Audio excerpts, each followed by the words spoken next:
Welcome to Season 3 of Outstanding Women Leaders, Witty and Wise Conversations. I'm your host, Katie L. Leeds, leadership and relationship coach by day, comedian and writer by night.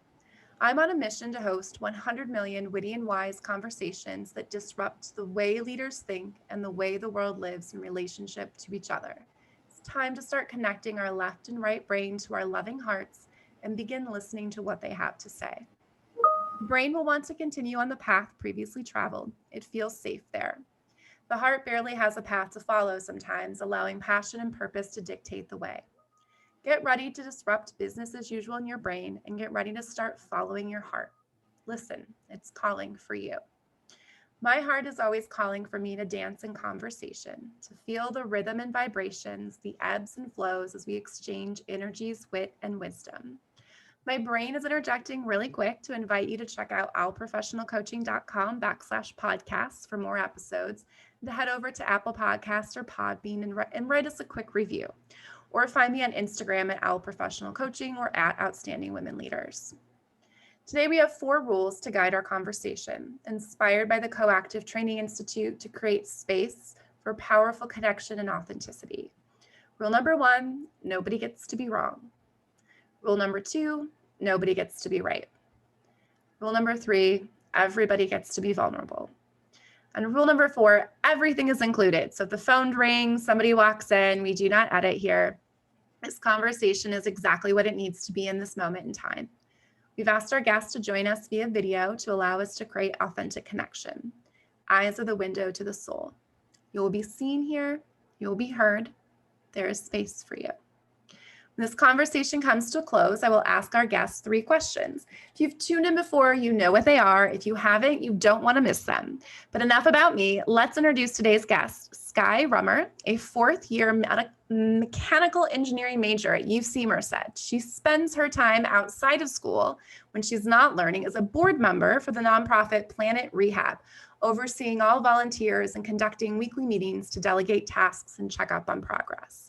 After graduation, she hopes to go to Panama, where Planet Rehab is relocated, and assist with the hands-on work they are doing, such as planting endangered almondro trees, I don't know if I said that right, and providing native farm survival kits to help the village of Panama live sustainable lives.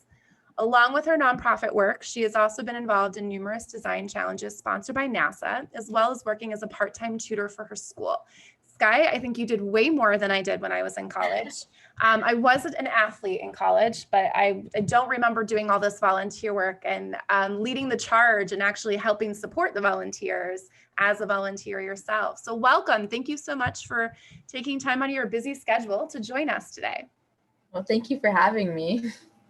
I am so impressed getting to talk to the upcoming I call you guys the next generation of outstanding women leaders.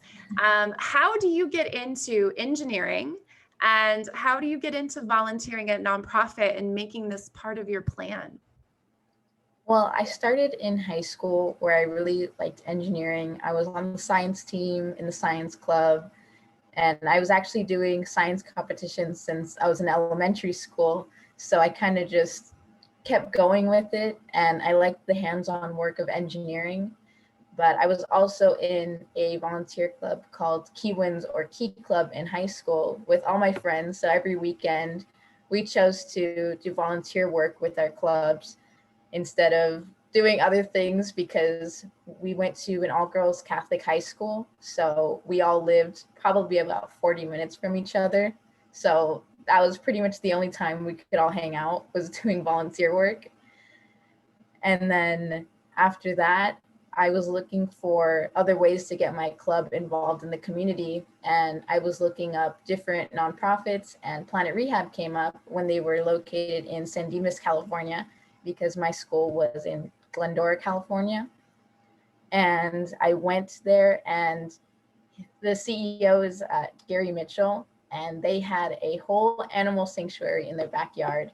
They were caring for over 350 animals, and it was not what I was expecting when I showed up. And I saw a house, I was like, I can't be at the right place.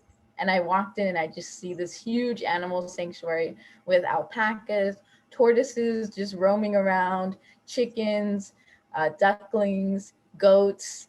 It was pretty crazy. but I just fell in love with the place and talking to him. Soon him and his partner, Carlo, became like my second family. And I volunteered there from my senior year of high school up to now my senior year of college. Last year, they moved to Panama.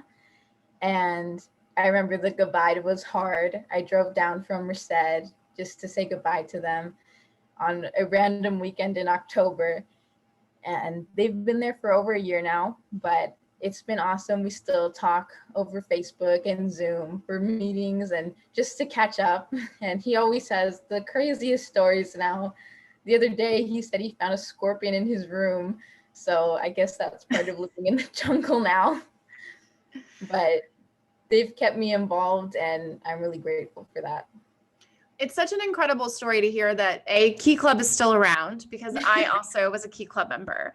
But that the only thing available for you to do to become friends and hang out was to volunteer and give back. What an amazing world. I love that. That was not always the case for kids growing up. So you, out of necessity of wanting to spend time with your friends, you gave back. I love to talk about the neuroscience of giving back and what it does to our brains, but you're just living proof of it. I'm so like, you're glowing and you're so happy to talk about this organization. And I can picture these animals roaming as you talk. Yeah. How has it been living in a pandemic for you, going to college, helping with a nonprofit, saying goodbye to this nonprofit? What's that like? It's been crazy because, as you know, everything happened very suddenly. It was during my second semester of my junior year in March. They told us, you won't be coming back to school. And I live with my friends off campus. So we were like, what do? We have a lease. And so it was just crazy. And then everyone being on one Wi-Fi connection. I live with 8 people. So, and we're all on Zoom trying to do class, take finals. So it was very hectic. A lot of people getting kicked off the internet at random times. So it created some tension, but overall, everything was good. And thankfully, over the summer, where I interned the summer before, which is Glen Air Incorporated, it's a interconnective and engineering company.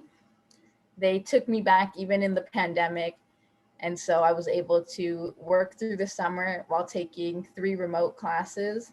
So ultimately, the pandemic helped me move my degree along so that I could graduate in 4 years, because I have 2 minors as well.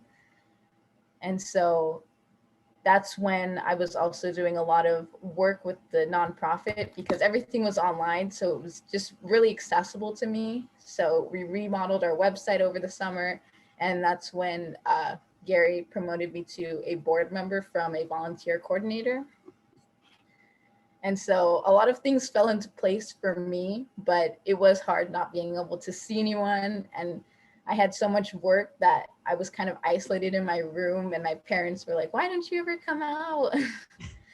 So it had good and bad moments, but ultimately now I've been in over a year of online school. So it's been weird, but I get to sleep more than I did before because I would just spend sometimes the night on campus in the library studying for finals, and just if I had an 8 a.m., I would just stay there overnight.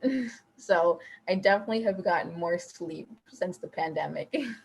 That's so interesting to hear. I love hearing the positive things that have come out of the pandemic, because I know that we all are aware of the suffering that people are experiencing. So it's always good to see the nuggets you're able to take, like, oh, I'm really busy, but also I'm sleeping more, which is amazing, by the way, that you could add, extra classes onto your plate and still find that you're able to take care of yourself.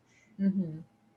So nonprofit board member, this is exciting for me to hear as someone that's worked with 2 nonprofit boards, is you're the new generation. There's not a lot of board members out there that are your age. And when we talk about diversity on boards, age is part of that. And you have a totally different perspective on the world than in other generations. What are your thoughts as a board member? What do you bring to that table from your own experience? Well, I was brought up when I was 20 to be a board member, and now I'm 21. And so um, I think it's just a different dynamic. Our executives are in like older, but I think it's easier for myself. And then we have another board member, and she's in her early 20s as well. And so we kind of understand that the newer generation isn't looking for long article posts. They want to see a picture with words and know what's happening. And so not only looking at other nonprofits and what they post, but just from our own experience of what will I read in like my busy schedule, because a lot of younger generations, they have to work jobs, go to school. Some take care of siblings and family and have a lot of responsibilities too. So they're not looking to read a whole dissertation on what's happening to the environment. So I think we kind of understand that, and we take what they tell us, and they always during meetings update us on what's happening in the environment, articles that we should read, and we kind of simplify it so that if I was reading this and I had no idea what was going on, I'd be like, this is a problem and I should donate to this. I know what's happening and now I'm more aware of it. So I think we kind of bring that. And then a lot of our volunteers do internships with us for school credit and just volunteer with us for school hours. So we get a lot of college students, high schoolers, and sometimes new graduates. So I feel like we're able to connect with them, work around their schedules more, provide that flexibility that people are looking for, not only in their young age, but also in the pandemic. Yeah, and so you're this volunteer coordinator role. So you're really the face of the organization for these volunteers as they come in, and you're doing some project management for them. I see that as leader training. I got an opportunity to do that when I was running the nonprofit as well. What's been your experience in training these volunteers? What are you seeing that is motivating people, and what kind of work are you guys doing?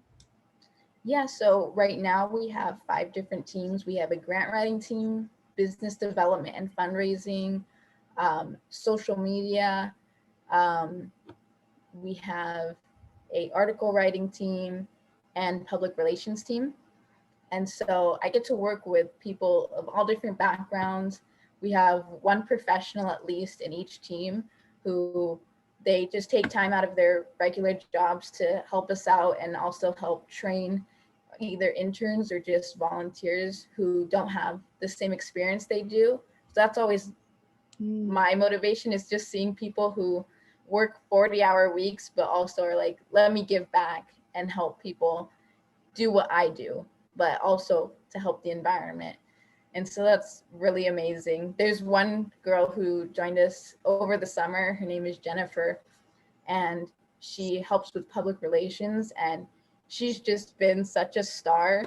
She's, I think, in her 30s, and she does our public relations, and she just always, when she comes on, she's so energetic after her whole work week, because we meet on Fridays, and she's like, I'm sorry if she's a little late. She's like, I just got back from work.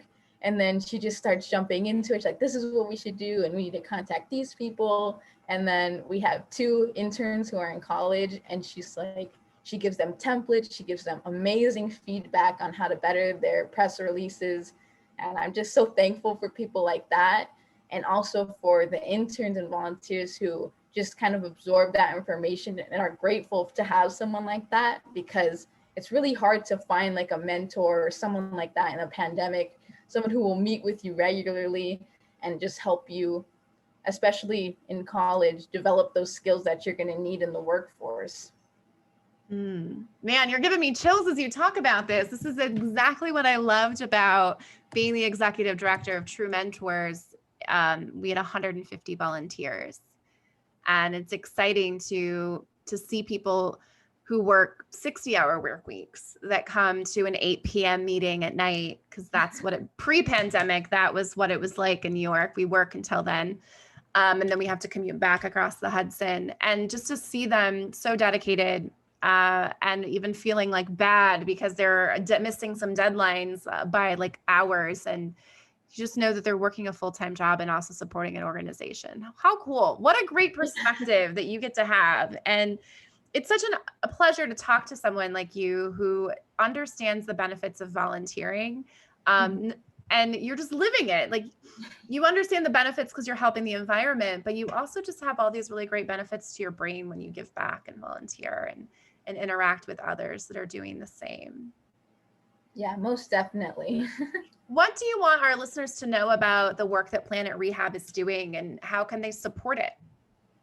So, Planet Rehab is a nonprofit. We're now based in Panama because our CEO just really felt a calling that he needs to do hands-on work, because we were raising money for causes and giving back and providing homes for animals. But when you really look at how bad the environment has got, then he just went into a full kind of freak out mode, and he was like, we need to do something that matters.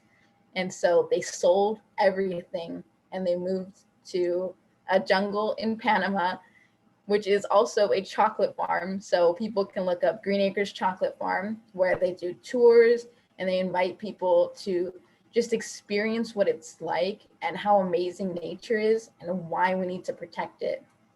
But they were also blessed with thousands of almendro saplings, which are a keystone species in the rainforest. And they're actually home to thousands of organisms, including the great green macaw, which will only nest in an almendro tree. So the correlation is there of, as almendro trees are cut down because they're used mainly for construction because they're termite proof, also the great green macaw population has plummeted and they're now an endangered species. So through their work of just being there for a year, of course, settling in, learning the ways of, they have to upkeep a chocolate farm, so they learned how to make chocolate, and then doing tours, they've also been able to plant over 400 almendro trees, not only at Green Acres, but they've made connections at neighboring islands. And so right now we have 6 forest guardians who take trees, care for them in their primitive states, and then allow them to thrive on their islands. So also being able to find people just after moving to a whole new country, I am just thankful for Gary and Carlo because they're amazing. And then this year they were like, there's villages near them, the Nobi tribe, and they noticed that a lot of them have very high meat diets, and it leads to obesity, diabetes, and just not a very healthy lifestyle. And so they started an initiative where they were going to give them plants, teach them how to cook delicious meals that also taste like meat. And so they could learn to be sustainable, learn to be healthier, and improve their lives, especially with the children that they have, so that they could live longer. And over a long time, the island will also give back to them, because Gary always says, if you stick a seed in the ground in Panama, it will grow, because it's just so fertile. So they've been giving jackfruit trees, katuk, which I guess is even better than kale and spinach. It has like 3 times the amount of protein in it, and cranberry hibiscus, and all of them have just amazing nutrients, things that you can't really find here, but they give it to them, no cost to them. It just comes from donations from people. And then they teach them, how do I use these trees and plants that you're giving me? They teach them how to make it. And then if they have any questions, they're always welcome to their home. And so I just think that they're doing amazing work over there. And any donations that people give is just amazing, because it just allows them to do their work even better. And where can people go to make a donation to this organization and learn more about how to get involved?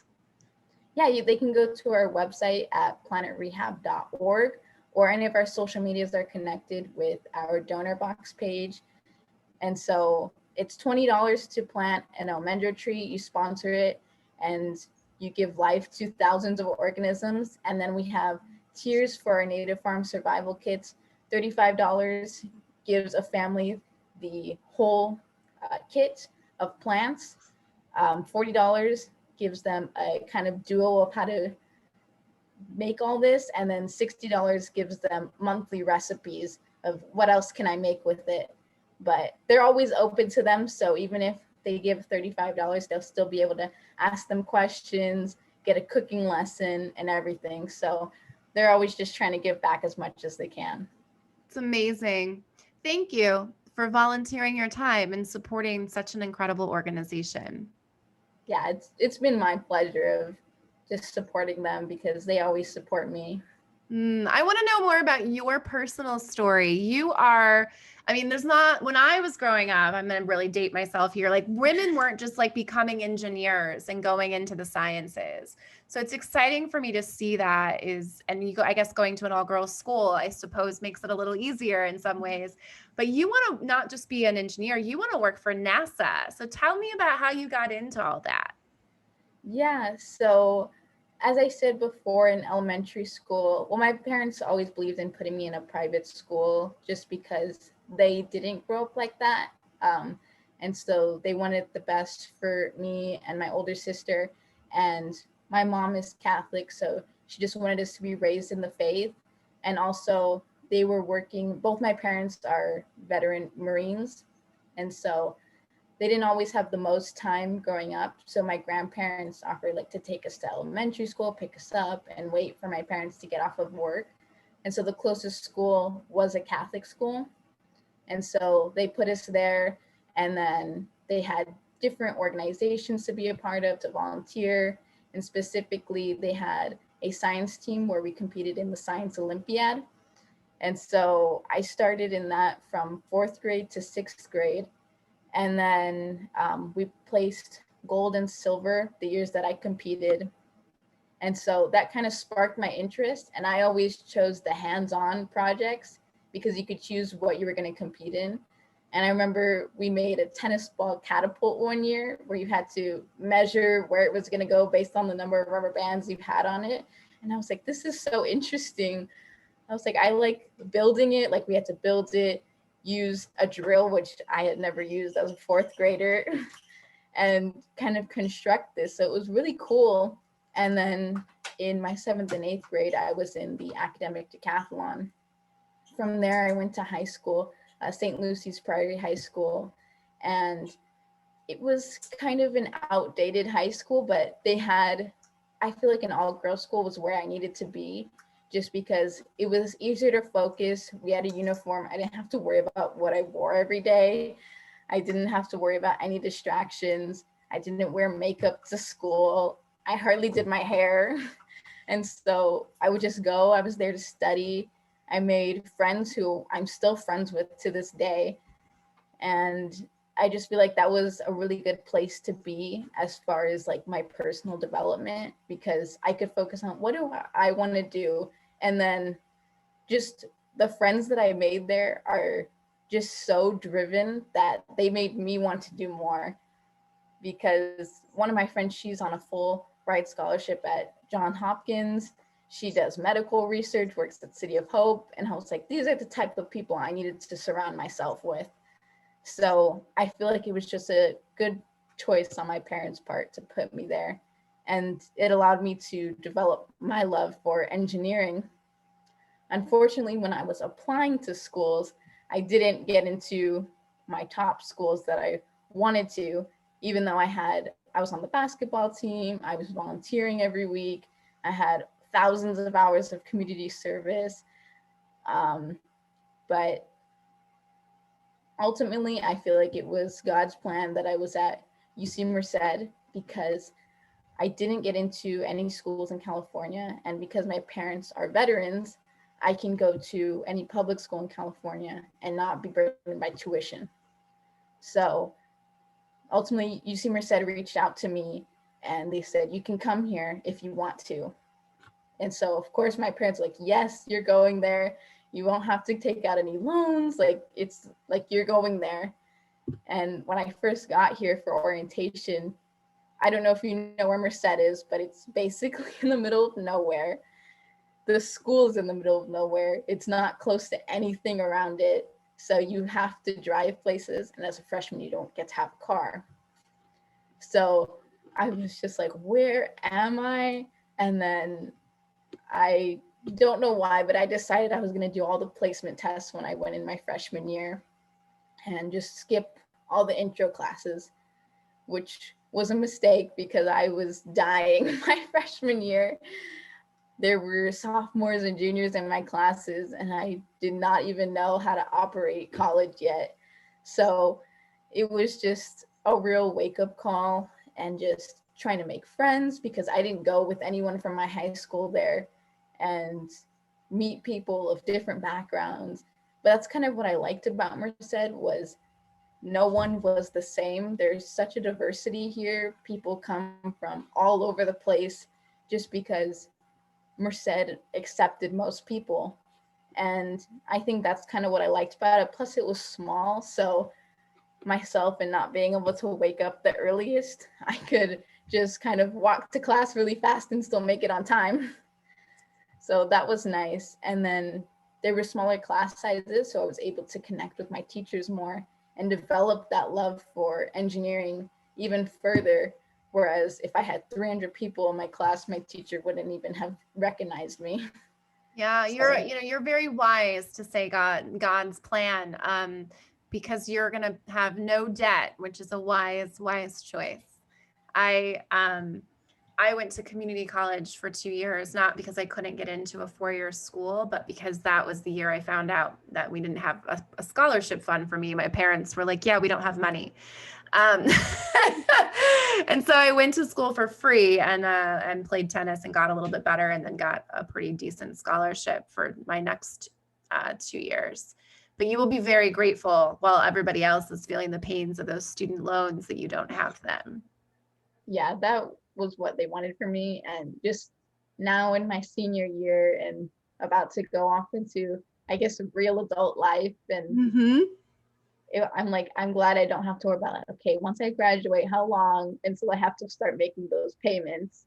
Oh, So, what freedom. And so as a result, you want to graduate and spend some time in Panama yes. working for this nonprofit before NASA calls and brings you in. What do you want to do in with NASA? We'll get back to the nonprofit in a second, but I want to know more about NASA. Yeah, so I've always been very fascinated with launch vehicles and just their sheer power. I was watched launches, and 2 summers ago, my parents actually took me to Florida to see the Kennedy Space Center. And it just happened that night that we were there that SpaceX was launching part of their Starlink satellites. So we got to see it from our hotel room. And so that was so awesome. And just knowing I was there, and it didn't launch until like 2 a.m. So my parents, they were telling us, oh, you could stay at Kennedy Space Center and watch it. But my parents are like, 1 in the morning. So it was just awesome to be there and then see the whole facility and just knowing all the great people that have come out of Kennedy Space Center. And just movies like Hidden Figures really inspired me, just seeing those women in engineering. And I was like, I want to do that. Like, I want to go up and just be the leader. And so that's what I hope to do, is be a project manager for launch vehicles at NASA. And I love all the centers, but Kennedy Space Center would be my top choice, or JPL because it's close to home. But I just want to have that hands-on experience, and if I could send something to space, that would be super cool. Just to say, like, I worked on that and now it's in space. Very cool. I have no doubt that NASA will be finding you once you come back from Panama. What kind of work do you want to do once you get to Panama after you graduate? So I hope to help them plant trees and visit all these forest guardians, just because I'm so grateful for them. Because if we didn't have them, then we wouldn't have anywhere to place all these trees, because we only have so much protected rainforest that we own in Panama. And so just them allowing us to plant on their ground, and then also them taking time to care for them out of their own busy schedules, I just want to personally thank them. And also seeing Gary and Carlo again in person is nice. And they had a whole new litter of puppies. And so I want to see them as well.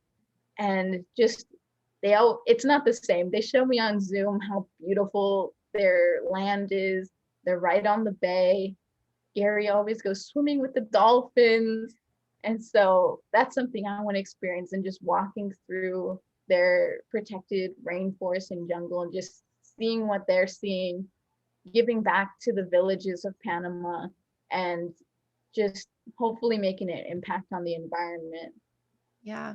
For people listening, if you don't know the history of Panama, the United States has had quite a history with them and carving out their land. So it's great to see that you are investing time there and wanting to give back.